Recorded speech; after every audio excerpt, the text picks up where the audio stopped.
In the veiled shadows of London's grandeur lies the Tower of London, a monument that has stood as a sentinel to the city's history for nearly 1,000 years. This video seeks to unearth the tower's darkest secrets, to traverse the boundary between past and present, and to illuminate the hauntings that many believe are imprints left by the souls who met their fateful ends within its walls. We will journey through time, exploring the stories of those who continue to roam the tower's ancient stones, as we delve into the depths of England's most haunted fortress.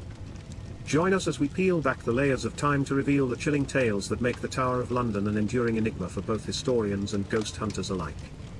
The Tower of London has long been an iconic symbol of Britain's majestic history, its royal lineage, and its sometimes dark and tumultuous past. A fortress, a royal palace, and a prison, it has been the backdrop to some of the most dramatic and significant events in English history. From the mysterious disappearance of princes to the cold execution of queens, the tower's past is marred by intrigue, betrayal, and bloodshed. These walls have not only witnessed the shaping of a nation but are said to echo with the spectral remnants of its past. The tower's haunted reputation is as notorious as its history is illustrious, with countless visitors and staff reporting eerie encounters with the otherworldly. Its tales of apparitions, unexplained sounds, and ghostly presences have become legendary, securing its place as a pinnacle of paranormal curiosity and making it a must-visit for all who chase the shadows of history. The Tower of London's storied past began with its founding in the 11th century by William the Conqueror. Initially built to assert Norman power over London and England, the White Tower, which gives the entire complex its name, was the first of many structures that would rise on this site. Over the centuries, the tower has been expanded and adapted by various monarchs, reflecting the architectural styles and defensive needs of the times. From its early Norman roots, the tower evolved into a grand fortress with a concentric series of walls, a moat, and a number of additional buildings. Its architecture is not just a showcase of medieval military design but also a physical narrative of the nation's history, bearing witness to the evolution of English society and its governance. Beyond its imposing architecture, the Tower of London has served a multitude of roles throughout its existence. It has been a royal residence, embodying the luxury and splendor of the monarchy, and a daunting prison, holding individuals who shaped the course of English history, from Sir Walter Raleigh to the Cray twins. The tower has also acted as a treasury, safeguarding the crown jewels, a menagerie housing exotic animals gifted to the crown, and a mint where the realm's coins were produced. Perhaps most infamously, it has been the site of numerous executions, including those of 3 queens of England. Each of these roles has contributed to the tower's complex identity, making it a microcosm of the nation's past and a focal point for tales of power, ambition, and tragedy. The Tower of London's history is punctuated by the echoes of high-profile imprisonments and the grim finality of public executions, which have contributed to its somber legacy. The tower's role as a stage for the enactment of the state's ultimate power over life and death is a thread that runs through its long history. In the 16th century, under the reign of Henry VIII, the tower became the final destination for many, including 2 of his wives, Anne Boleyn and Catherine Howard, who were executed on charges of treason and adultery. The 17th century saw the imprisonment and execution of Guy Fawkes, whose name is synonymous with the failed gunpowder plot, an attempt to blow up the Houses of Parliament. These high-profile cases are just a few examples of the tower's use as an instrument of royal justice and retribution, a place where the condemned met their end and where the state demonstrated its authority in the most visceral way possible. The treatment of the bodies post-execution, often displayed as a warning to others, further cemented the tower's reputation as a place of death and horror. The practice of post-mortem mutilation and the display of severed heads on spikes on London Bridge served as a gruesome reminder of the consequences of treason and other serious crimes. The tower's history as a site of execution continued into the 20th century, although by then, the practice had become more private and less frequent. The last execution at the tower took place during World War II, signaling the end of an era. Today, the stories of these events and the lives of those who met their fate within the tower's walls continue to captivate and haunt the public imagination, contributing to its aura as a place where history's shadows linger. The Tower of London's transformation from a symbol of oppression to a celebrated tourist attraction is a testament to the changing values and interests of society. Once a dreaded prison and the site of public executions, the tower has undergone a remarkable metamorphosis. Its dark history has been repurposed into educational narratives that captivate visitors from around the world. The very aspects of its past that once inspired fear now fuel fascination and a desire to connect with history. As a museum and a keeper of the crown jewels, the tower invites millions of guests each year to walk its grounds, climb its towers, and explore its rich history. This shift reflects a broader trend where sites of historical significance are recontextualized, allowing them to be appreciated not only as monuments to the past but also as places of learning and cultural enrichment. The tower's ability to draw visitors eager to explore its corridors and learn its secrets is a powerful example of how history can be preserved and honored, even as the narrative evolves to meet the interests of a modern audience. Imagine the Tower of London under a moonless sky, the ancient stones whispering tales of yesteryear, tales that chill the bones of even the bravest souls. Within these walls, the air is thick with the echoes of the past, each one a story of betrayal, ambition, and blood. The most infamous of these is the execution of Anne Boleyn, second wife to King Henry VIII. Accused of unthinkable crimes, she met her end on the Tower Green, her final moments a spectacle of sorrow that would forever haunt the annals of history. Her story is just one of many that paint a portrait of the Tower not just as a royal stronghold, but as a stage for some of the most chilling events in English history. The Tower's violent past is a tapestry woven with the darkest threads of human nature. It's where the princes in the Tower, young Edward V and his brother Richard, were said to have been smothered to death, their innocent lives snuffed out in the pursuit of power. Their disappearance remains one of history's most haunting unsolved mysteries, a grim chapter that has left an indelible mark on the Tower's legacy. These walls have seen more than their share of sorrow and pain, and the stories of those who met their tragic ends here are the kind that linger, the kind that turn history into legend, and the kind that make the Tower of London a place where the past is never truly gone. The Tower of London, with its centuries of bloodshed and betrayal, has a reputation that sends shivers down the spine.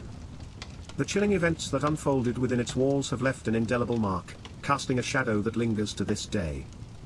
The Tower's atmosphere is heavy with the weight of its past, each stone seeming to hold a story, each echo a whisper of a life lost. It's as if the very air is charged with the energy of the countless souls who met their end here, their stories forever etched into the fabric of the Tower. The infamous executions, the mysterious disappearances, the tales of torture and torment, all contribute to the Tower's eerie reputation. It's a place where history and horror intertwine, where the line between the living and the dead seems to blur. Visitors often report a sense of unease, a feeling of being watched, a chill that seems to seep into their bones. Some even claim to have seen apparitions, heard unexplained sounds, or felt a sudden drop in temperature. These experiences, whether real or imagined, only add to the Tower's haunted reputation, making it a magnet for those drawn to the macabre. The Tower's violent past has shaped its present, turning it into a place that both fascinates and frightens. It's a place where history comes alive, not in the pages of a book, but in the cold stone, the silent corridors, and the lingering sense of dread. The Tower of London is more than just a historical monument, it's a testament to the darker side of human nature, a reminder of the horrors that can unfold when power goes unchecked. It's a place that continues to captivate, to haunt, and to remind us of the echoes of the past that refuse to be silenced. Anne Boleyn, the second wife of King Henry VIII, is one of the most famous queens in England's history. Her life was a whirlwind of ambition, love, power, and ultimately, tragedy. Anne was the daughter of a knight, and the niece of the Duke of Norfolk. Her charm and intelligence caught the eye of King Henry VIII, leading to a scandalous love affair that would change the course of English history. Their marriage marked the beginning of the English Reformation, as Henry broke away from the Catholic Church to marry Anne. However, their union was short-lived. Accused of adultery and treason, Anne was executed in 1536, her life cut short in the prime of her youth. Anne Boleyn's ghost is said to be one of the most notorious in Britain, frequently seen in places connected to her life and death. Her spirit is often described as appearing the way she was in life, young, beautiful, and full of vitality. However, some accounts depict a more gruesome image of Anne, with her head tucked neatly under her arm, a chilling reminder of her tragic end. The Tower of London, the site of her execution, is one of the places where Anne's ghost is most active. Sightings of her have been reported in various parts of the Tower, including the upper room of the Martin Tower and the White Tower. Despite the fact that Anne was never held in these buildings, her presence is strongly felt, as if her spirit is drawn to the place of her untimely death. Anne's ghost has also been seen at Hampton Court Palace, one of the residences where she lived with Henry VIII. She is often seen wearing a blue or black dress, a famous outfit associated with her. Some accounts even claim that she appears headless during these sightings, a chilling echo of her tragic fate. Whether you believe in ghosts or not, the stories of Anne Boleyn's apparitions are undeniably eerie. They serve as a haunting reminder of her extraordinary life and tragic death, adding a layer of mystery and intrigue to the already fascinating history of the Tower of London. The tale of the princes in the tower is one of the most chilling mysteries in English history. Edward V and his younger brother Richard, Duke of York, were the only sons of King Edward IV and his queen, Elizabeth Woodville. Upon their father's death in 1483, the boys, aged 12 and 9, were lodged in the Tower of London by their paternal uncle, Richard, Duke of Gloucester. The tower was then the traditional residence of monarchs prior to their coronation. However, before Edward V could be crowned, he and his brother were declared illegitimate, and their uncle ascended the throne as Richard III. The princes were last seen alive in the autumn of 1483. Their disappearance has been the subject of speculation and debate for centuries. Some believe they were murdered on the orders of their uncle, Richard III, while others suggest they may have survived and escaped to Europe. Despite numerous investigations and theories, the fate of the princes remains a mystery. The discovery of 2 young skeletons in Westminster Abbey in 1933 added another layer of intrigue to the story. Many believe these to be the remains of the princes, but without conclusive evidence, their fate remains shrouded in mystery. The spirits of the princes in the tower are said to haunt the place of their disappearance. Visitors and staff at the Tower of London have reported sightings of 2 young boys dressed in white nightgowns, their faces pale and their demeanor somber. They are often seen in the White Tower, where they were last seen alive. Witnesses describe the apparitions as appearing frightened and lost, their ghostly figures fading in and out of sight. The most chilling reports tell of the boys seen clutching each other in fear, as if reliving their final moments. Their ghostly cries and whispers are said to echo through the halls of the tower, a chilling reminder of their tragic fate. Whether these sightings are the product of overactive imaginations or genuine paranormal activity, they add to the eerie atmosphere of the tower and serve as a haunting reminder of its dark history. Edward V and Richard of York, known as the princes in the tower, were the sons of King Edward IV and his queen, Elizabeth Woodville. Upon their father's death in 1483, the boys, aged 12 and 9, were lodged in the Tower of London by their paternal uncle, Richard, Duke of Gloucester. The tower was then the traditional residence of monarchs prior to their coronation. However, before Edward V could be crowned, he and his brother were declared illegitimate, and their uncle ascended the throne as Richard III. The princes were last seen alive in the autumn of 1483. Their disappearance has been the subject of speculation and debate for centuries. Some believe they were murdered on the orders of their uncle, Richard III, while others suggest they may have survived and escaped to Europe. Despite numerous investigations and theories, the fate of the princes remains a mystery. The discovery of 2 young skeletons in Westminster Abbey in 1933 added another layer of intrigue to the story. Many believe these to be the remains of the princes, but without conclusive evidence, their fate remains shrouded in mystery. The disappearance of the princes is one of the most chilling mysteries in English history. It's a tale of power, betrayal, and possibly murder, all within the walls of the Tower of London. The prince's story is a stark reminder of the darker side of history, where innocence is often a casualty of ambition and power. Their disappearance has left a lasting mark on the tower, adding to its reputation as a place of intrigue and tragedy. The princes in the tower, Edward V and Richard of York, are said to haunt the very place where they mysteriously vanished. Over the centuries, numerous visitors and staff at the Tower of London have reported sightings of 2 young boys dressed in antiquated clothing, their faces pale and their demeanor somber. These apparitions are often seen in the White Tower, the very place where they were last seen alive. Witnesses describe the apparitions as appearing frightened and lost, their ghostly figures fading in and out of sight as if caught in a moment in time. The most chilling reports tell of the boys seen clutching each other in fear, as if reliving their final moments. Their ghostly cries and whispers are said to echo through the halls of the tower, a chilling reminder of their tragic fate. These sightings, whether real or imagined, add to the eerie atmosphere of the tower and serve as a haunting reminder of its dark history.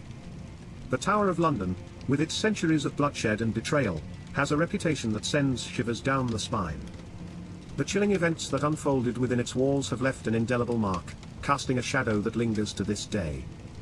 The tower's atmosphere is heavy with the weight of its past, each stone seeming to hold a story, each echo a whisper of a life lost. It's as if the very air is charged with the energy of the countless souls who met their end here, their stories forever etched into the fabric of the tower. Margaret Pole, Countess of Salisbury, was a significant figure in the Tudor era. Born into the Plantagenet lineage, she was the daughter of George Plantagenet, Duke of Clarence, and the niece of Kings Edward IV and Richard III. She was also the first cousin of Elizabeth of York, Henry VIII's mother, making her royal bloodline undeniable. Margaret's fortunes improved significantly with the accession of Henry VIII in 1509. She became a member of Queen Catherine's chamber and was restored to the earldom of Salisbury, a title previously held by her father. This restoration made her one of the wealthiest peers in England. However, her close ties to the throne and her royal blood made her a potential threat in the eyes of the increasingly paranoid King Henry VIII. Despite her loyalty to the crown, Margaret was caught up in the political turmoil of the time. Her son's refusal to acknowledge Henry's supremacy ignited tensions, and a revolt in Yorkshire against Henry's rule reignited his wrath and sealed Margaret's fate. Although she had nothing to do with the uprising, Henry chose to see her as a threat. She was arrested and, without a trial, was executed at the Tower of London on May 27, 1541. Her execution was particularly brutal and unnecessary, marking one of the darkest moments in the reign of Henry VIII. Margaret Pole's life and tragic end are a stark reminder of the dangers of unchecked power and the brutality of the Tudor court. Her story adds another layer of intrigue and tragedy to the history of the Tower of London. Margaret Pole's tragic end has left an indelible mark on the Tower of London, with numerous reports of her ghostly presence adding to the tower's haunted reputation. The most chilling of these accounts involve a ghostly chase and phantom screams, believed to be echoes of Margaret's brutal execution. Visitors to the tower have reported witnessing a terrifying spectral chase on the Tower Green, where Margaret was executed. The ghostly figure of a woman, believed to be Margaret, is seen running, pursued by a group of phantom guards. The chase ends abruptly as the woman's ghost disappears, only to reappear moments later, repeating the same desperate run. This eerie spectacle is said to occur on the anniversary of Margaret's execution, a chilling reenactment of her final moments.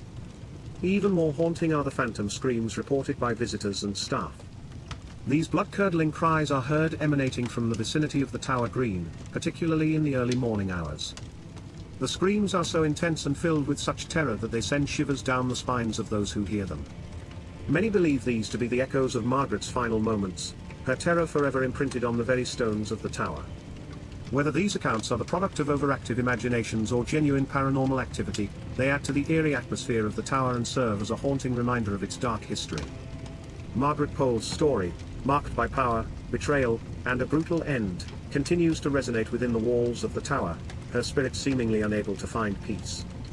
The White Tower, the oldest and most foreboding building within the Tower of London complex, is said to be haunted by a spectral figure known as the White Lady. This ghostly apparition is a well-documented presence, her sightings reported by many over the years, from beefeaters to soldiers guarding the royal treasure. The White Lady's identity remains a mystery, her story lost to the sands of time. However, her presence is unmistakable, often announced by an overwhelming smell of cheap perfume that fills the air upon entering St. John's Chapel within the White Tower. This scent is so strong that it has reportedly made several visitors feel unwell. The White Lady is often seen standing at a window of the White Tower, waving to little children at the building on the opposite side. This seemingly benign behavior adds a layer of intrigue to her story, suggesting a longing or connection to the world of the living. The White Lady's spectral presence adds to the eerie atmosphere of the Tower of London, her story a chilling reminder of the countless lives intertwined with the tower's history. Whether she is a remnant of a tragic past or a spectral guardian of the tower's secrets, her presence continues to captivate and chill those who encounter her. The White Lady of the White Tower is not just a silent spectre, she is known for her distinct actions and the potent floral scent that accompanies her presence. Her spectral appearances are often preceded by an overwhelming aroma of cheap perfume, a scent so strong that it has been known to make visitors feel unwell. This scent is not just a fleeting whiff, it lingers, filling the air with a floral fragrance that is as much a part of her presence as her spectral form. The White Lady is often seen standing by the window of the White Tower, her gaze fixed on the building opposite. She is known to wave at the children who pass by, a seemingly benign action that adds a layer of intrigue to her spectral presence. This action, repeated over and over, suggests a longing or a connection to the world of the living, a spectral echo of a life once lived. Her spectral appearances are not limited to the White Tower. She has been seen in other parts of the tower complex, her ghostly form appearing and disappearing without warning. These sightings, often reported by the beefeaters and soldiers stationed at the tower, add to the eerie atmosphere of the tower and serve as a chilling reminder of its haunted history. The White Lady's spectral presence, her actions, and the potent floral scent that accompanies her, make her one of the most intriguing and chilling figures in the Tower of London's ghostly lore. Whether she is a remnant of a tragic past or a spectral guardian of the tower's secrets, her presence continues to captivate and chill those who encounter her. Sir Walter Raleigh was a celebrated English adventurer, writer, and courtier of Queen Elizabeth I. He was knighted by the Queen in 1585 and was responsible for organizing 3 major expeditions to America, including the first English settlement in America, the ill-fated Roanoke settlement. However, Raleigh fell out of favor with Queen Elizabeth after she discovered his secret marriage to Bessie Throckmorton, one of her maids of honor. This led to his first imprisonment in the Tower of London. Upon the death of Queen Elizabeth, James I ascended the throne. Unlike his predecessor, James I distrusted Raleigh and feared his influence. Raleigh was implicated in a plot to overthrow James and replace him with his cousin, leading to his second imprisonment in the Tower of London in 1603. During his 13-year imprisonment, Raleigh lived with his wife and servants and wrote his history of the world. In 1616, Raleigh was released to search for gold in South America. However, he invaded and pillaged Spanish territory at a time when James I was seeking peace with Spain. Upon his return to England without any treasure, Raleigh was arrested on the orders of the king. His original death sentence for treason was invoked, and he was executed at Westminster on October 29, 1618. Raleigh's execution was a public event, taking place early in the morning to limit the crowds. He faced his fate with brave resolution, reportedly telling his executioner, "Strike, man, strike." His death marked the end of a remarkable life, filled with adventure, intrigue, and ultimately, tragedy. His story is a stark reminder of the volatile nature of courtly favor and the dangers of political intrigue. Eyewitness accounts of his ghostly presence around the tower, especially the battlements and garden. The ghost of Sir Walter Raleigh is said to be one of the many spectral residents of the Tower of London. His spirit is often seen wandering the battlements and the garden, the areas where he spent much of his time during his imprisonment. Eyewitness accounts describe Raleigh's ghost as a somber figure, often seen pacing the battlements, as if deep in thought. This spectral pacing is said to be so regular that it has become a familiar sight to the beefeaters and soldiers stationed at the tower. The ghostly figure is often seen gazing out over the river, perhaps reminiscing about his voyages to the New World or contemplating the fate that led him to the tower. Raleigh's ghost is also said to frequent the garden, a place where he spent much of his time during his imprisonment. Here, he is seen tending to the ghostly plants, a spectral echo of his life as a prisoner. Some visitors have reported seeing him smoking his pipe, a habit he was known for during his lifetime. These ghostly sightings add a layer of intrigue to the story of Sir Walter Raleigh, his spirit seemingly unable to find peace. His spectral presence serves as a chilling reminder of the tower's dark history, his story forever intertwined with its stone walls.